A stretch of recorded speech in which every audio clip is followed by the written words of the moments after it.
আজ তোমরা বলিতে পারো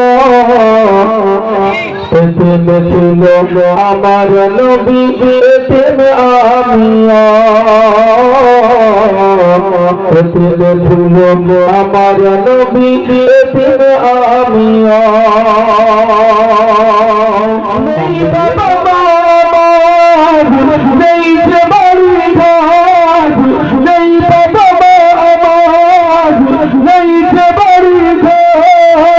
আমার মতো বড় কপাল নেই তো ভাবিয়া তবু মনে নিয়ে সান্ত্বনা কাটাই দিন রাত মনে নিয়ে সান্ত্বনা কাটাই দিন রাত দিন ছিল আমার নবী হযরত মুহাম্মদ দিন ছিল আমার নবী হযরত মুহাম্মদ দিন ছিল আমার নবী হযরত মুহাম্মদ সাল্লাল্লাহু আলাইহি ওয়াসাল্লাম।